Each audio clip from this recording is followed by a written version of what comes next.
Breaking news చూస్తున్నాం. కడప జిల్లాలోని గండికోటలో జరిగినటువంటి వైష్ణవి హత్య కేసులో బిగ్ ట్విస్ట్. ఎవరు ఊహించిన విధంగా అందరూ కూడా లవర్ లోకేషే చంపేశారు, లోకేషే చంపేసి ఉంటాడని అందరూ కూడా భావించారు. కానీ ఇప్పుడు బిగ్ ట్విస్ట్ బయటపడింది. ఏంటంటే పరువు హత్య, వైష్ణవిది పరువు హత్య. సామూహికంగా అత్యాచారం చేసో, గ్యాంగ్ రేప్ చేసో చంపి ఉంటారని తల్లిదండ్రులు ఇప్పటివరకు చెప్తూ వస్తున్నారు.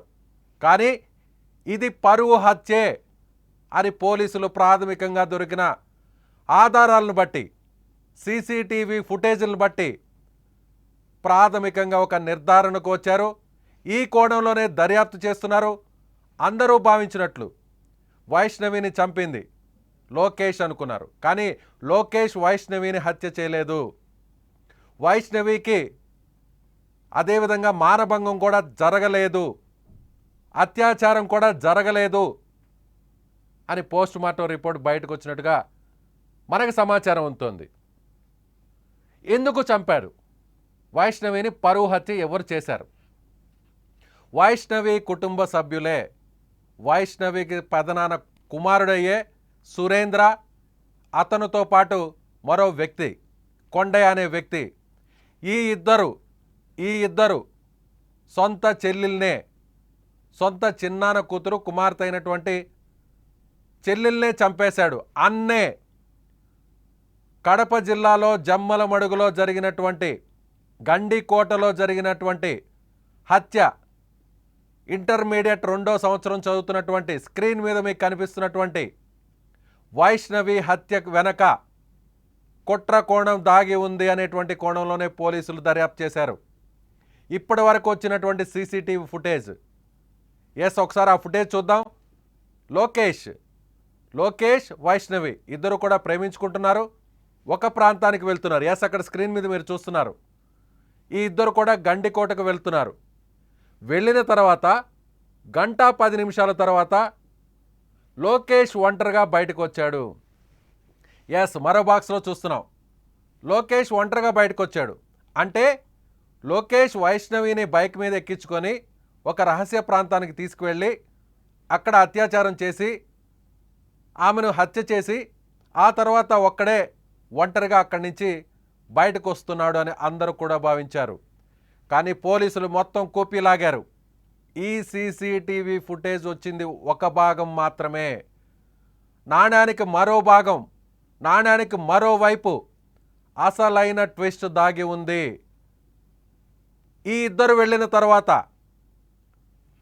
వైష్ణవి పెదనాన్న కుమారుడు అంటే అన్న సురేంద్ర, అతని స్నేహితుడు ఇద్దరు కూడా బైక్ మీద ఇదే దారిలో వెళ్ళారు. ఆ ఫుటేజ్ను పోలీసులు బయట పెట్టలేదు. మీడియాకు కేవలం ఈ ఫుటేజ్ మాత్రమే బయటకు ఇచ్చారు. మిగిలినటువంటి ఫుటేజ్ను బయటకు ఇవ్వలేదు. ఎందుకు చంపారంటే పదే ఈ ఇద్దరిది ఒకే గ్రామం, వైష్ణవిది లోకేష్ది ఒకే గ్రామం. ఒకే గ్రామంలో వేరే వ్యక్తితో ఈ విధంగా ప్రేమించి తిరగడం, ఇలా బహిరంగంగా తిరగడం కుటుంబానికి ఒక పెద్ద అవమానంగా భావించారు. ఎంత చెప్పినా వైష్ణవి వినిపించుకోకపోవడం, ఎంత చెప్పినా లోకేష్ అమ్మాయిని వదలకపోవడంతో అక్కడి నుంచి వైష్ణవిని ఆ కుటుంబ సభ్యులు నేరుగా వేరే ప్రాంతానికి తీసుకెళ్లారు. ప్రొద్దుటూరుకి తీసుకెళ్ళి అక్కడ చదివించారు. అక్కడ చదివించేటువంటి క్రమంలో వైష్ణవికి లోకేష్కి సంబంధాలు తెగిపోయాయి. లోకేష్ వైష్ణవి ఇక దూరంగా ఉన్నారు. వైష్ణవి ప్రశాంతంగా ఇక్కడ చదువుకుంటుంది అని గత 2 సంవత్సరాల నుంచి భావించారు. అయినా కూడా వైష్ణవి ఇంకా లోకేష్తో తిరుగుతుంది అనేటువంటి సమాచారాన్ని తెలుసుకున్నారు. ఈరోజు కాలేజీకి వెళ్ళినటువంటి వైష్ణవి కాలేజీకి వెళ్ళలేదు.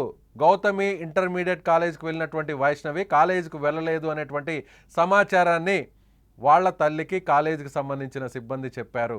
వెంటనే విషయం తెలుసుకున్నటువంటి తల్లి అక్కడే ఆ గ్రామంలోనే తన సొంతూరుకి వేరే పని నిమిత్తం, వేరే డాక్యుమెంట్స్ని చేంజ్ చేసుకోవాల్సినటువంటి నిమిత్తంలో వైష్ణవి తల్లి తన సొంతూరుకి వెళ్ళింది.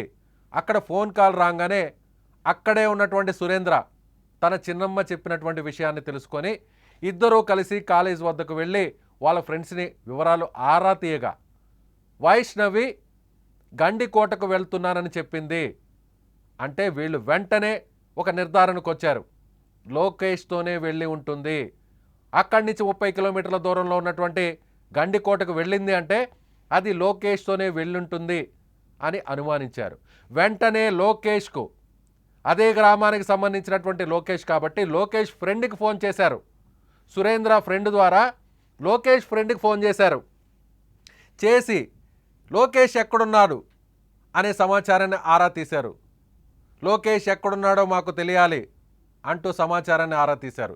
ఈ విషయాన్ని లోకేష్ ఫ్రెండ్, నీ కోసం గాలిస్తున్నారు, నీ కోసం సురేంద్ర, వైష్ణవి అన్న ఇక్కడికి వచ్చేశాడు, గండికోటకు వస్తున్నాడు అంటూ సమాచారాన్ని తెలుసుకొని నేరుగా అక్కడికి వెళ్ళిన వెంటనే పారిపోయినట్లుగా. సో అక్కడికి వైష్ణవి సోదరుడు స్పాట్కి వస్తున్నాడని తెలుసుకున్న వెంటనే లోకేష్ అక్కడి నుంచి పారిపోయినట్లుగా తెలుస్తోంది. ఎస్, దీనికి సంబంధించినటువంటి డీటెయిల్స్ పోలీసులు అసలు ఎలాంటి దర్యాప్తు చేస్తున్నారు, అసలు ఈ కుట్ర కోణం, ఈ పరువు హత్యకు గల కారణాలేంటో పూర్తి వివరాలు తీసుకుందాం. మా కడప జిల్లా ప్రతినిధి సుదర్శన్ ఫోన్ ఇన్లో ఉన్నారు. సుదర్శన్,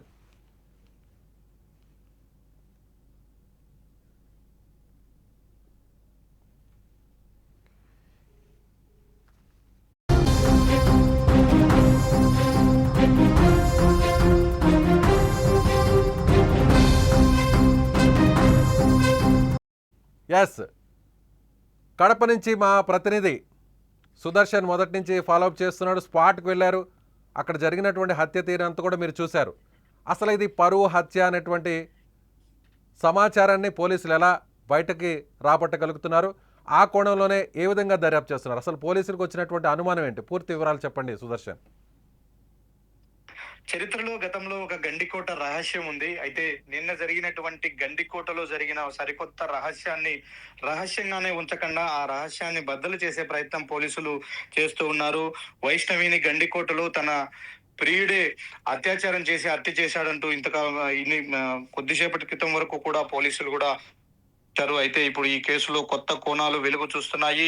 పరువు హత్యగా ఇప్పుడు పోలీసులు దీన్ని చూస్తున్నారు. అదే కోణంలో విచారణ చేస్తున్నట్టుగా మనకు సమాచారం అందుతూ ఉంది. ఎందుకంటే లోకేష్ లోపలికి గండికోటకు వైష్ణవితో కలిసి వెళ్ళిన సమయము, అలాగే లోకేష్ ఒంటరిగా బయటకు వచ్చినటువంటి సీసీ ఫుటేజ్ నే కాకుండా లోకేష్ వెళ్ళిన కొద్దిసేపటికే వైష్ణవి అన్నలు సురేంద్ర, కొండయ్య అక్కడికి వెళ్ళారు. ఇద్దరు వాళ్ళు వెళ్ళినటువంటి సీసీ ఫుటేజ్, అలాగే వాళ్ళు తిరిగి వచ్చినటువంటి సీసీ ఫుటేజ్ ను కూడా పోలీసులు అనాలిసిస్ చేశారు. ఇవన్నీ చేసిన నేపథ్యంలో పోలీసులు కొంత ఒక నిర్ధారణకు వస్తున్నట్టుగా మనకు సమాచారం అందుతుంది. దీనికి సంబంధించి ఇప్పటి వరకు లోకేష్ ను ఒక్కరినే ఎఫ్ఐఆర్ లో చేర్చారు. అంతేకాకుండా వీళ్ళ ఇద్దరు అంటే వైష్ణవి బ్రదర్స్ పైన కూడా అనుమానాలు ఉండడంతో వారిని కూడా ఎఫ్ఐఆర్ లో చేర్చే ప్రయత్నం చేస్తూ ఉన్నారు. కొద్దిసేపటి క్రితమే వైష్ణవి మృతదేహాన్ని వారి బంధువులకు అప్పజెప్పారు. వాళ్ళు వాళ్ళ సొంతూరికి తీసుకెళ్తూ ఉన్నారు. అయితే ఈ మొత్తం ట్విస్ట్ లో ఛేదించే ప్రయత్నంలో కొన్ని నమ్మలేని నిజాలు పోలీసులకు తెలుస్తూ ఉన్నాయి, అలాగే వెలుగులోకి వస్తున్నాయి.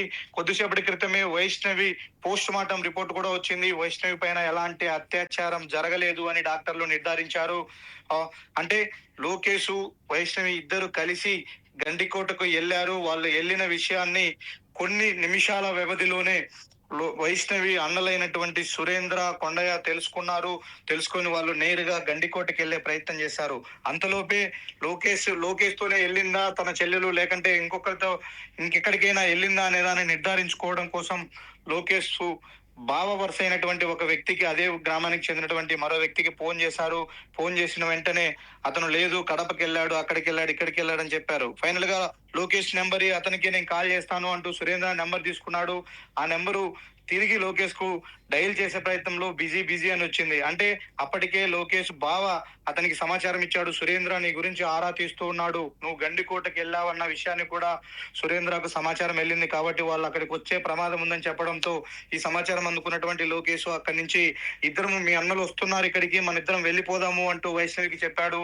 అయితే వైష్ణవి మన ఇద్దరము ఎదురు పడితే వాళ్ళకు మరింత కోపం వస్తుంది ఇద్దరిపైన, వాళ్ళు ఇద్దరిని ఏమైనా చేసే అవకాశం ఉంటుంది, కాబట్టి నువ్వు ఇక్కడి నుంచి వెళ్ళిపో, నేను ఏదో ఒక విధంగా ఇక్కడి నుంచి తప్పించుకొని వెళ్ళిపోతానంటూ లోకేష్ కు చెప్పినట్టుగా మనకు సమాచారం అందుతుంది. అందులో భాగంగానే తిరిగి రిటర్న్ వచ్చే ప్రయత్నంలో లోకేష్ ఒక్కడే వచ్చాడు.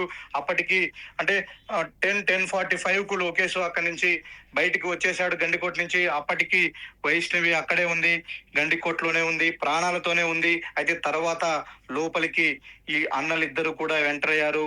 ఎక్కడికి వెళ్ళింది తమ చెల్లెలు లోకేష్, వైష్ణవి ఎక్కడున్నారని గండికోట మొత్తం కూడా జల్లెడబట్టారు, వెతికే ప్రయత్నం చేశారు.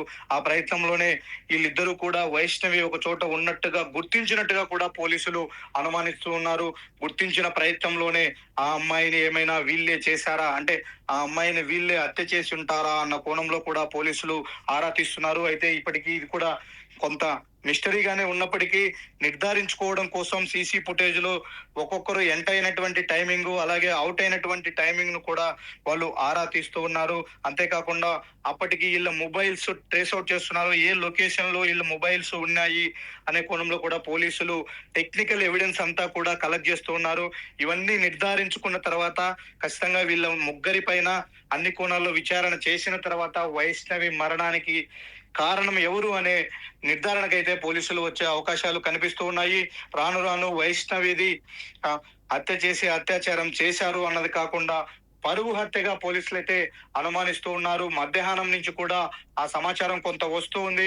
లోకేష్ సైడ్ నుంచి ఫ్రెండ్స్ కూడా చెప్తూ వచ్చారు, ఇది ఇలా జరగలేదు, లోకేష్ ఆ అమ్మాయిని చంపేంత ధైర్యం చెయ్యడు, ఆ అమ్మాయి ఇతను ఇద్దరు కూడా ప్రేమించుకుంటూ ఉన్నారు, అందులో భాగంగానే ఇద్దరు ఇష్టపడే అక్కడికి వెళ్ళారు, కాబట్టి ఎట్టి పరిస్థితుల్లో ఒకరిని ఒకరు అక్కడ చంపాల్సినటువంటి సిచ్యుయేషన్ రానే రాదు అంటూ కూడా లోకేష్ ఫ్రెండ్స్ మధ్యాహ్నం నుంచి కూడా వాళ్ళ సర్కిల్లో వాదించుకుంటూ ఉన్నారు. అయితే మరి ఇంతకాలం అన్ని వేళ్ళు లోకేష్ వైపే చూపించాయి. ఇప్పుడు లోకేష్ అంత సీన్ లేదు, అలాంటి దారుణానికి వాడు పాల్పడ్డు, వాళ్ళిద్దరు ప్రేమించుకున్నారు అని చెప్తున్న నేపథ్యంలో వైష్ణవిని చంపింది ఎవరు? లోకేష్ 10:45 కు గండికోట నుంచి బయటకు వచ్చేసాడు. సీసీ ఫుటేజ్ లో ఆ టైమింగ్ క్లియర్ గా చూపిస్తుంది, ఒక్కడే వచ్చాడు. అప్పటికి వైష్ణవి ప్రాణాలతోనే గండికోటలో ఉంది. అంటే వైష్ణవి చావుకు లోకేష్ కారణం కాదు అని ఒక ప్రాథమిక నిర్ధారణకు పోలీసులు వచ్చారు. వైష్ణవి పోస్ట్ మార్టం రిపోర్ట్ లో మరికొంత సమాచారం, అమ్మాయి పైన ఎలాంటి అత్యాచారం జరగలేదు, అలాగే 12-1 గంట మధ్యలో ఆ అమ్మాయి ప్రాణం విడిచింది. వైష్ణవి పోస్ట్ మార్టం రిపోర్ట్ లో ఏ సమయంలో చనిపోయి ఉంటుంది అనే దాన్ని కూడా డాక్టర్లు నిర్ధారించుకున్నారు. అంటే 10:45కే లోకేష్ బయటకు వచ్చేస్తే 12-1 గంట మధ్యలో వైష్ణవి చనిపోతే ఎవరు చంపారు? అంటే వీళ్ళిద్దరిని పట్టుకోవడం కోసం వచ్చినటువంటి లోకేష్ బ్రదర్స్ ఇద్దరు గండికోటలో తర్వాత లోకేష్ బయటకు వచ్చిన తర్వాత ఎంటర్ అయ్యారు. వాళ్ళిద్దరిని వెతికే ప్రయత్నం చేశారు. ఆ ప్రయత్నంలో వైష్ణవి ఒక్కటే వాళ్ళ కంటబడిందా? అప్పుడు ఆ అమ్మాయి ఏ పరిస్థితుల్లో ఉంది? అయితే ఆ పరిస్థితులను చూసి వీళ్ళు ఏ విధంగా రియాక్ట్ అయ్యారు, ఆ అమ్మాయిని ఏ విధంగా ఇబ్బంది పెట్టే ప్రయత్నం చేశారు అనేది ఇప్పుడు పోలీసులు విచారణ చేస్తూ ఉన్నారు. రేపటికి పూర్తి స్థాయిలో క్లారిటీ వచ్చే అవకాశాలు అయితే కనిపిస్తూ ఉన్నాయి. ఎస్, అంటే వాళ్ళ తల్లిదండ్రులకి సమాచారం తెలిసి ఉంటుందా సుదర్శన్? తల్లిదండ్రులేమో గ్యాంగ్ రేప్ చేసి ఉంటారు, వెనక వేరే వాళ్ళు అంటే తన సోదరులు కాకుండా వేరే వాళ్ళు కూడా వెళ్ళారు. సో వీళ్ళ ముగ్గురు కలిసి, అంటే సోదరులు కాకుండా ఎవరో బయట వ్యక్తులు కూడా లోకేష్ వైష్ణవి వెళ్ళిన తరువాత వేరే వాళ్ళు కూడా వేరే బైక్లో వెళ్ళారు. సో వీళ్ళందరూ కలిసి సామూహికంగా అత్యాచారం చేసి ఉంటారని వాళ్ళ తల్లి ఆరోపిస్తుంది. కన్న బిడ్డను కోల్పోయినటువంటి బాధలో ఉన్నటువంటి వైష్ణవి తల్లిదండ్రులను సుమన్ టీవీ పలకరించింది, వాళ్ళను పరామర్శించింది, వాళ్ళతో మాట్లాడే ప్రయత్నం చేసింది. ఆ మాట్లాడే ప్రయత్నంలో వైష్ణవి తల్లి చెప్పినటువంటి విషయాలు, తమ అమ్మాయిని ముగ్గురు కలిసి గ్యాంగ్ రేప్ చేసి తర్వాత చంపేశారు, వాళ్ళను కూడా మా అమ్మాయి అంత్యక్రియలు ముగిసే లోపలే వాళ్ళను కూడా చంపాలి అంటూ కూడా ఆమె ఆవేదన చెందింది. వీళ్ళిద్దరు బైక్ లో ముందెళ్లారు, తర్వాత వీళ్ళ వెనకే మరో ఇద్దరు బైక్ లో వెళ్ళారు. వీళ్ళు ముగ్గురు కలిసే మా అమ్మాయి పైన ఇంతటి దారుణానికి ఒడిగట్టారంటూ కూడా ఆమె ఆరోపించిన పరిస్థితి. అయితే బైక్ లో వెనుక నుంచి వెళ్ళిన వారు ఎవరు, ఏంటి, అసలు ముగ్గురు వెళ్ళారా, అమ్మాయి పైన అత్యాచారం జరిగిందా అన్న ఆ విషయాలు సుమన్ టీవీతో వైష్ణవి తల్లి మాట్లాడే సమయానికి పోలీసులకు కూడా ఎలాంటి సమాచారం లేదు. పోలీసులు కేవలం సీసీ ఫుటేజ్ లో వాళ్ళిద్దరూ కలిసి వెళ్ళడం, తర్వాత లోకేష్ ఒంటరిగా రావడాన్నే ఫస్ట్ ఎవిడెన్స్ గా భావించారు. తర్వాత ఈవినింగ్ వరకు కూడా పోస్ట్ మార్టం రిపోర్ట్ కోసం పోలీసులు వెయిట్ చేశారు, ఎందుకంటే పోస్ట్ మార్టం రిపోర్ట్ లో కొంత క్లారిటీ వస్తుంది అని భావించారు. అప్పటికే వీళ్ళు అంటే గ్యాంగ్ రేప్ జరిగింది, బైక్ లో వెనకాల నుంచి వాళ్ళ వెనుక ఇద్దరు ఫాలో అయ్యారు అంటూ ఇవన్నీ చెప్పే ప్రయత్నం చేశారు. అంటే వీళ్ళు ఎలా అజూమ్ చేసుకున్నారు, వీళ్ళు ఏ విధంగా ఊహించుకున్నారు అనేది తెలియాలి. అయితే ఆడ జరిగినటువంటి వైష్ణవి మరణానికి కారణం ఎవరు అని నిర్ధారించుకునే ప్రయత్నంలో వాళ్ళ అన్నలపైన వస్తున్నటువంటి ఆరోపణల నేపథ్యంలో ఈ విషయం వైష్ణవి తల్లిదండ్రులకు ఒకవేళ నిజంగా వాళ్ళే ఆ హత్యకు పాల్పడి ఉంటే ఈ విషయం వైష్ణవి తల్లిదండ్రులకు తెలుసా తెలియదా, ముందే తెలుసా తెలియదా అన్నది కూడా ఇప్పుడు ప్రశ్నార్థకంగా మారింది. అంటే ఈ ఈ అమ్మాయి విషయంలో లోకేష్ తో కలిసి తిరిగిన ప్రతిసారి కూడా వాళ్ళ అన్నలే చొరవ తీసుకున్నారు, ఆ అబ్బాయిని కొట్టారు, ఆ అమ్మాయికి భయం చెప్పారు, ఈ అమ్మాయిని కూడా కొట్టారు అని వాళ్ళే ఒప్పుకుంటూ ఉన్నారు. మా చెల్లెలు అతనితో తిరగడాన్ని మేము ఒప్పుకోలేకపోయాము, జీర్ణించుకోలేకపోయాము, మా చెల్లెల జోలికి రావద్దు అంటూ 2 సార్లు నేనే లోకేష్ ను మందలించాను, కొట్టాను అని చెప్పి వైష్ణవి అన్న సురేంద్ర చెప్తూ ఉన్నాడు తానే స్వయంగా. అంటే ఈ ఈ లవ్ మ్యాటర్ ను డీల్ చేసే విషయంలో మొదటి నుంచి కూడా వైష్ణవి తల్లిదండ్రులు పూర్తిగా ఈ వీళ్ళిద్దరిపైనే ఆధారపడ్డారు. ఆ, సురేంద్ర అలాగే సురేంద్రకు మరో కో బ్రదర్ అయినటువంటి వీళ్ళిద్దరిపైన ఆధారపడ్డారు. కాబట్టి ఫస్ట్ నుంచి ఈ విషయం మొత్తం కూడా సురేంద్రకు తెలుసు. అనేక విధాలుగా తను ప్రయత్నించాడు, వీళ్ళిద్దరిని విడగొట్టాలి, మా అమ్మాయి జోలికి ఇతను రాకుండా చూడాలి, లేదంటే మా అమ్మాయి ఇతన్ని దూరం పెట్టే విధంగా ఏదో ఒకటి చేయాలి అని ఫస్ట్ నుంచి కూడా అతను భావిస్తూనే వచ్చాడు. అయినప్పటికీ వీళ్ళ ప్లాన్స్ ఏవి కూడా వర్కౌట్ కాలేదు. ఊరు వచ్చిన తర్వాత కూడా వాళ్ళిద్దరి ప్రేమ కొనసాగింది. అందులో భాగంగానే వాళ్ళిద్దరు మళ్ళీ కలిసి గండికోటకు వెళ్ళారన్న విషయాన్ని సురేంద్ర చాలా సీరియస్ గా తీసుకున్నాడు. ఇంత ప్రయత్నించి ఇంత భయం చెప్పినప్పటికీ వీళ్ళు కనీసం మారలేదు, మా మాటకు విలువివ్వలేదు. వైష్ణవి స్వయంగా వాళ్ళ నాన్న తండ్రి నెత్తిపైన ఒట్టేసి ప్రమాణం చేసినప్పటికీ మళ్ళీ ఆ ఒట్టును కట్టున పెట్టి మళ్ళీ ఇలాంటి తిరుగుళ్లకు అలవాటు పడింది ఈ అమ్మాయి అంటూ కోపం పెంచుకున్నటువంటి సురేంద్ర ఖచ్చితంగా ఈ మ్యాటర్ తేల్చుకోవాలన్న ఉద్దేశంతోనే గండికోటకు వెళ్లారని తెలిసిన క్షణాల్లోనే తాను కూడా మరో కో బ్రదర్ అయితే సుదర్శన్ ఇక్కడ మరో అనుమానం కూడా ఉంది. ఏంటంటే చనిపోయినటువంటి వైష్ణవి బట్టలు లేకుండా ఆమె మృతదేహం ఉంది, డెడ్ బాడీ ఉంది అనేది పోలీసులు చెప్తున్నారు. ఆ సమాచారం బయటకు వచ్చింది. అయితే సొంత అన్నలే అంటే పెదనాన్న కుమారుడు లేదంటే అతని కజిన్ బ్రదర్ అయిన సురేంద్ర కొండ ఇద్దరు చంపి ఉంటే ఇంత దారుణంగా చంపి ఉంటారా? బట్టలు తీసేసి మరి ఇంత దారుణంగా చంపుతారా? అదే అవన్నీ కూడా ఇప్పుడు ఆ కోణంలోనే విచారణ చేస్తూ ఉంటారు. అంటే ఈ హత్యను పక్కదారి పట్టించే ప్రయత్నంలో భాగంగా కూడా అలా చేసి ఉండవచ్చు అని చెప్తున్నారు. మనకు అందుతున్నటువంటి మరొక క్రూషియల్ ఇన్ఫర్మేషన్ ఏంటంటే ఒక దుప్పటి అక్కడ దొరికింది. ఆ దుప్పటిలోనే ఆ అమ్మాయి డెడ్ బాడీని చుట్టుకొని పోలీసులు పోస్ట్ మార్టం రూమ్ వరకు కూడా పోస్ట్ మార్టం చేయడానికి తీసుకువచ్చారు అని చెప్తున్నారు. ఆ దుప్పటి తీసుకువెళ్ళింది ఎవరు అంటే లోకేష్ వైష్ణవినే బ్యాగులో పెట్టుకుని ఆ దుప్పటి తీసుకెళ్లారా, లేకంటే వెనకెళ్తున్నటువంటి బ్రదర్లు తీసుకెళ్లారా అన్నది ఇప్పుడు తేలాల్సి ఉంది.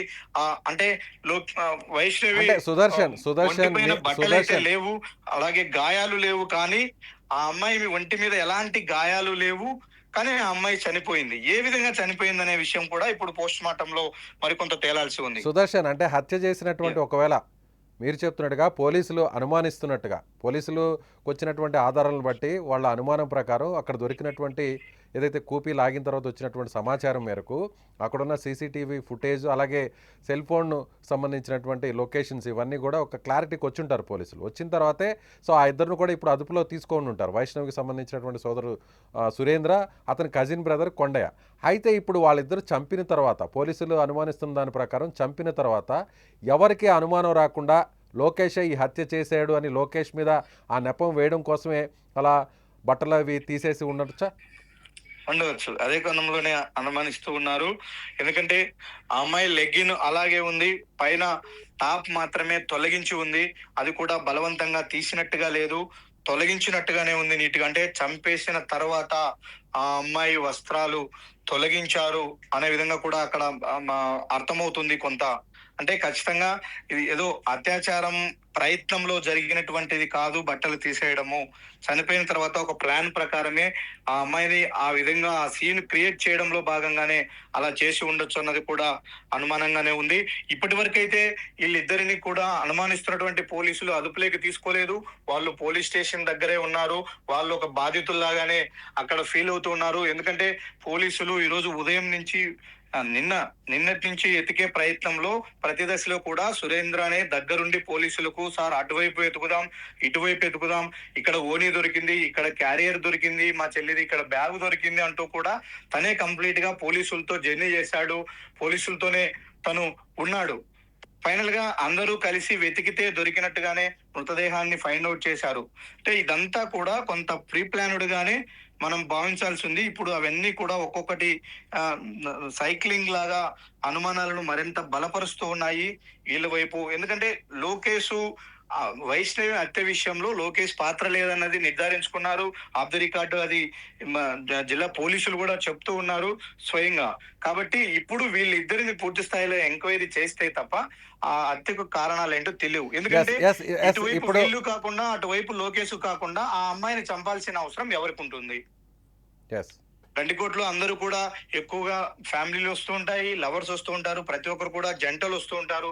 ఎవరన్నా ఒక బ్యాచ్ వచ్చినా కూడా అలాంటి సంఘటనలు ఎప్పుడు కూడా గండికోటలో జరగలేదు. ఎవరు తన తోడు తెచ్చుకున్నటువంటి లవర్స్ జంటలో వాళ్ళు మాత్రమే కలిసి తిరుగుతూ ఉంటారు తప్ప అక్కడ ఏ అమ్మాయి ఒంటరిగా ఉన్న అమ్మాయి మీద గ్యాంగ్ రేప్ జరగడాలు కానీ, బయట వ్యక్తులు దాడి చేయడాలు కానీ, హత్యలు చేయడాలు కానీ అలాంటి సంఘటనలు ఎక్కడా లేవు. కాబట్టి బయట వ్యక్తి ఎవరో, మూడో వ్యక్తి ఎవరో వైష్ణవిని హతమార్చి ఉంటారన్నది అయితే ఖచ్చితంగా కాదు. అది జరిగి ఉండకపోవచ్చు. ఎస్ సుదర్శన్ ఎస్ ఇప్పుడు ఈ ఇద్దరు ఎవరైతే ప్రస్తుతం పోలీసులు అనుమానిస్తున్నారో వైష్ణవికి సంబంధించినటువంటి సోదరుడు సురేంద్ర, అలాగే అతని కజిన్ బ్రదర్ కొండయ్య, ఈ ఇద్దరు ప్రస్తుతం పోలీసులు అదుపులో తీసుకున్నారో ఇద్దరిని? లేదు, వాళ్ళు జమ్మలమడుగు పోలీస్ స్టేషన్ దగ్గరే ఉన్నారు. ఇప్పుడు మృతదేహాన్ని ఆసుపత్రి దగ్గర ఉన్నారు. వాళ్ళు మృతదేహాన్ని వాళ్ళ కుటుంబ సభ్యులకు అప్పజెప్పేటప్పుడు వీళ్ళే రిసీవ్ చేసుకుని తీసుకెళ్లే ప్రయత్నం చేస్తున్నారు. అయితే ఇంటర్నల్ గా మనకు అందుతున్నటువంటి సమాచారం ఎఫ్ఐఆర్ కట్టబోతూ ఉన్నారు. ఫస్ట్ ఆఫ్ ఆల్ వాళ్ళని ఎఫ్ఐఆర్ లో చేర్చిన తర్వాత రేపు ఆ వైష్ణవి సంబంధించినటువంటి అంత్యక్రియల కార్యక్రమం అంతా అయిపోయిన తర్వాత రెండో కోణంలో కూడా పోలీసులు విచారణ చేసే ప్రయత్నం చేస్తున్నారు. అంత కొంత సమయాన్ని తీసుకొని ఇంకా మనం చెప్పినటువంటి ఈ ఫోన్ లొకేషన్ కావచ్చు, నెట్వర్క్ లొకేషన్స్ కావచ్చు, అలాగే సీసీ ఫుటేజ్ లో రికార్డ్ అయినటువంటి టైమింగ్స్, ఇవన్నీ టెక్నికల్ ఎవిడెన్స్ అన్ని కూడా అనాలిసిస్ చేసిన తర్వాత అవన్నీ ముందు పెట్టుకొని మీరు ఈ టైంకి వెళ్ళారు, ఈ టైంకి వచ్చారు, అసలు ఎందుకు వెళ్ళాల్సి వచ్చింది, మీకు ఎలా ఇన్ఫర్మేషన్ వచ్చింది, లోపల ఈ సమయంలో ఏం జరిగింది, లోకేష్ ఒకడే బయటకు వచ్చిన తర్వాత వైష్ణవి అక్కడ ఉందన్న విషయాన్ని మీరు ఎలా గుర్తించారు? ఈ క్వశ్చన్స్ అన్ని కూడా ఇప్పుడు వాళ్ళకు ఇంట్రాగేషన్ లో పోలీసులు సంధించే అవకాశం ఉంది. వాటన్నిటికీ వాళ్ళు చెప్పే సమాధానాన్ని బట్టే పోలీసులు పూర్తి స్థాయిలో ఒక నిర్ధారణకు వచ్చే అవకాశాలు కనిపిస్తున్నాయి. Right Sudarshan, thank you.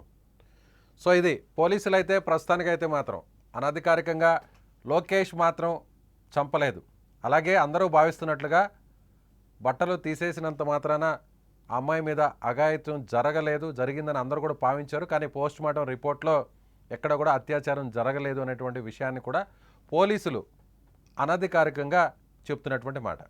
So పూర్తిగా ఆధారాలన్నీ వచ్చిన తర్వాత వాళ్ళకు వచ్చినటువంటి సమాచారాన్ని అంతా కూడా క్రోడీకరించుకున్న తర్వాత ఎవరైతే నిందితులు ఉన్నారో వాళ్ళని అదుపులోకి తీసుకొని వాళ్ళని పూర్తి స్థాయిలో విచారించిన తర్వాత అప్పుడు ఈ విషయాలన్నింటినీ కూడా పోలీసులు బయటకు వెల్లడించే అవకాశం ఉంది. ప్రస్తుతానికైతే మాత్రం ఇది పరువు హత్యగానే పోలీసులు భావిస్తున్నారు. పోలీసులకు వచ్చినటువంటి ప్రాథమికంగా ఉన్నటువంటి ఆధారాలను బట్టి చూస్తే ఈ హత్యను అందరూ భావిస్తున్నట్టుగా, అందరూ అనుమానిస్తున్నట్టుగా, ఉదయం నుంచి కూడా అందరూ అనుమానించినట్టుగా లోకేష్ ఈ హత్య చేయలేదు అనేది పోలీసులు అనధికారికంగా చెప్తున్నారు. సో లోకేష్ ఫ్రెండ్స్ ఇచ్చినటువంటి సమాచారం చూస్తే కూడా లోకేష్ ప్రేమించినటువంటి అమ్మాయిని ఇంత దారుణంగా చంపాల్సినటువంటి అవసరం లేదు. వాళ్ళిద్దరూ కూడా గాఢంగా ప్రేమించుకుంటున్నారు. అయితే వాళ్ళిద్దరూ గాఢంగా ప్రేమించుకుంటున్నారు, ఊరు మారిన తర్వాత కూడా ఇంకా వాళ్ళిద్దరూ అలాగే ప్రేమించుకుంటూ బయట తిరుగుతున్నారు అనేటువంటి సమాచారం తెలుసుకున్నటువంటి కుటుంబ సభ్యులే ఈ ఉదంతాన్ని, ఈ ఘటనను చాలా సీరియస్గా తీసుకొని కాలేజీ నుంచి బయటకు వెళ్ళిపోయింది అనేటువంటి సమాచారం తెలుసుకున్న వెంటనే ఎవరితో వెళ్ళింది, వేరే అబ్బాయితో వెళ్ళింది అనేటువంటి సమాచారం తెలుసుకున్న వెంటనే ఆ అబ్బాయి ఎవరు, గతంలో మా ఊర్లో తమ సొంత ఊర్లో తమ పరువు తీసినటువంటి ఏదైతే లోకేష్ ఉన్నాడో ఆ లోకేష్తోనే వెళ్ళిందా లేదా అనేటువంటి ఒక క్లారిటీని తీసుకున్నాకే, కన్ఫర్మేషన్ చేసుకున్నాకే నేరుగా వైష్ణవి పెదనాన్న కుమారుడు సురేంద్ర, అలాగే అతనికి సంబంధించినటువంటి సమీప బంధువు కజిన్ బ్రదర్ అయ్యేటువంటి కొండయ్య, వీళ్ళిద్దరూ నేరుగా అక్కడికి వెళ్ళినట్టుగా పోలీసులు గుర్తించారు. సో ఈ సమాచారం తెలుసుకున్న వెంటనే లోకేష్, వైష్ణవి సోదరులు వైష్ణవిని, లోకేష్ని ఇద్దరిని కూడా వెతుక్కుంటూ పట్టుకోవాలి, రెడ్ హ్యాండెడ్గా పట్టుకొని ఇద్దరికి కూడా బుద్ధి చెప్పాలి అనేటువంటి ఆ విషయం కోసం వస్తున్నారన్న సమాచారం తెలుసుకున్న వెంటనే లోకేష్ బావ ద్వారా ఆ సమాచారం తెలుసుకున్న వెంటనే అక్కడి నుంచి ఒంటరిగా వెళ్ళిపోయాడు. సో ఇద్దరిని చూస్తే ఇద్దరిని కూడా చంపేస్తారు, ఒకవేళ నువ్వు పారిపోయేటువంటి ప్రయత్నం చేయని వైష్ణవి లోకేష్ని పంపించేసిన తర్వాత నేను ఒంటరిగా వస్తాను, వెళ్ళి ఉన్నది ఒకే మార్గం, ఒకే దారి, ఆ ముళ్ళ పొదల్లో ఉన్నటువంటి దారి ఒకటే, వెళ్ళాలన్నా ఒకటే దారి, రావాలన్నా ఒకే దారి, కాబట్టి నువ్వు ఇక్కడి నుంచి పారిపో ఒంటరిగా, నేను ఏదో ఒక విధంగా ఇక్కడి నుంచి తప్పించుకుంటానని నచ్చజెప్పి అక్కడికి లోకేష్ను ఒంటరిగా పంపించి ఉండొచ్చు అనేది పోలీసులు ఇప్పుడు భావిస్తున్నారు, అనుమానిస్తున్నారు. సో మొత్తం మీద ఇది పరువు హత్యే. సురేంద్ర అలాగే కొండయ్య, వైష్ణవి సోదరులు ఈ ఇద్దరు చుట్టే ఇప్పుడు అనుమానాలన్నీ కూడా బలపడుతున్నాయి. ఇది ఖచ్చితంగా పరువు హత్య అయి ఉంటుందనేటువంటి కోణంలో పోలీసులు దర్యాప్తు చేస్తున్నారు. లోకేష్ అయితే ఈ హత్య చేయలేదు అనేటువంటి ఒక ప్రాథమిక నిర్ధారణకు పోలీసులు వచ్చినట్లుగా తెలుస్తుంది. అక్కడ దొరికినటువంటి ఆధారాలు, ముఖ్యంగా వైష్ణవిని అత్యాచారం చేయలేదు, మరి అలాంటప్పుడు వైష్ణవి ఒంటి మీద బట్టలు ఎందుకు లేవు అంటే, హత్య చేసినటువంటి ఎవరైతే పోలీసులు అనుమానిస్తున్నట్లుగా వాళ్ళు తమ మీదకు ఈ హత్య నేరం రాకూడదని, ఎవరికి అనుమానం రాకూడదని ఈ నెపాన్ని లోకేష్ మీదే వేసేలా, సో లోకేష్ అక్కడి నుంచి తీసుకెళ్లిన విషయం ఫ్రెండ్స్కు తెలుసు కాబట్టి, వైష్ణవి ఫ్రెండ్స్కు తెలుసు కాబట్టి, సో ఒకవేళ వైష్ణవి చంపేసి ఉంటే, వైష్ణవి హత్య చేసాం కాబట్టి ఈ విధంగా బట్టలు విప్పేస్తే, పైన వేసుకున్నటువంటి వస్త్రాన్ని విప్పేస్తే కింద ధరించినటువంటి వస్త్రం అలాగే ఉంది, పైన ఉన్నటువంటి టాపును మాత్రమే తీసేశారు. అంటే ఇది ఖచ్చితంగా వేరే ఎవరైనా, లోకేష్ కావచ్చు, వేరే ఇతరులు ఎవరైనా, ఖచ్చితంగా లోకేషే చేసి ఉంటారు అనేటువంటి అనుమానాలు బలపడతాయి. కాబట్టి ఈ కేసు తమకు చుట్టుకోదు, ఇది పరువు హత్యగా ఎవరు అనుమానించరు, ఇది ఖచ్చితంగా లోకేషే తీసుకెళ్ళి ప్రేమ పేరుతో తీసుకెళ్ళి అక్కడ అఘాయిత్యం చేసి చంపేశాడు అనేటువంటి ఒక భావనకి అందరూ వస్తారు. కాబట్టి సో ఈ కేసు, ఈ హత్యలో నుంచి చాలా ఈజీగా బయటపడవచ్చు అనేది వాళ్ళు భావించారు. కాబట్టి ఇంత పక్కా ప్లాన్తో ఈ పరువు హత్య చేసి ఉంటారనేది ఇప్పుడు బయటకు వస్తున్నటువంటి సమాచారం. సో రేపు పోలీసులు దీనికి సంబంధించినటువంటి పూర్తి వివరాలు వెల్లడించే అవకాశం ఉంది. పోలీసులు అనధికారికంగా ఇచ్చినటువంటి సమాచారం మేరకు మా ప్రతినిధి, కడప ప్రతినిధి విషయాలన్నీ కూడా చెప్తున్నారు. పోలీసులు కూడా అనధికారికంగా లోకేష్ హత్య చేయలేదు అనేటువంటి విషయాన్ని కూడా చెప్తున్నారు. మీరేమనుకుంటున్నారు? నిజంగా పోలీసులు అనుమానిస్తున్నట్టుగా అక్కడ దొరికినటువంటి సాక్ష్యాలు, అక్కడ దొరికినటువంటి ఆధారాలు, అక్కడ దొరికినటువంటి సీసీటీవీ ఫుటేజ్, అక్కడ ఉన్నటువంటి సెల్ ఫోన్ లొకేషన్, సిగ్నల్స్, ఇవన్నీ కూడా చూస్తే పరువు హత్యగానే పోలీసులు భావిస్తున్నారు. ముళ్ళ పొదల్లో చంపి పడేసినటువంటి వైష్ణవిది హత్య కాదు, సామూహిక అత్యాచారం చేసి చంపబడింది కాదు, పరువు హత్యే. ఒకే గ్రామానికి సంబంధించినటువంటి వ్యక్తితో ప్రేమించి తిరుగుతూ, ఎన్నిసార్లు చెప్పినా మారకపోవడంతో పదే తిరుగుతూ తమ పరువు తీస్తుంది. ఇలాంటి అమ్మాయి బతకడం వేస్ట్, ఈ అమ్మాయి బతికి ఉంటే ఇంకా తమ పరువు బజారును పడుతుందనేటువంటి భావంతోనే ఈ పరువు హత్య చేశారనేది పోలీసులు ఇప్పుడు ఆ కోణంలోనే అనుమానిస్తున్నారు. మీరేమనుకుంటున్నారు? నిజంగా పోలీసులు అనుమానిస్తున్నట్లు అక్కడ దొరికినటువంటి ఆధారాలను బట్టి చూస్తే ఇది నిజంగా పరువు హత్య అయితే ఆ హత్య చేసిన వాళ్ళని ఏం చేయాలి? మీ అభిప్రాయాన్ని కామెంట్ బాక్స్లో తెలియచేయండి.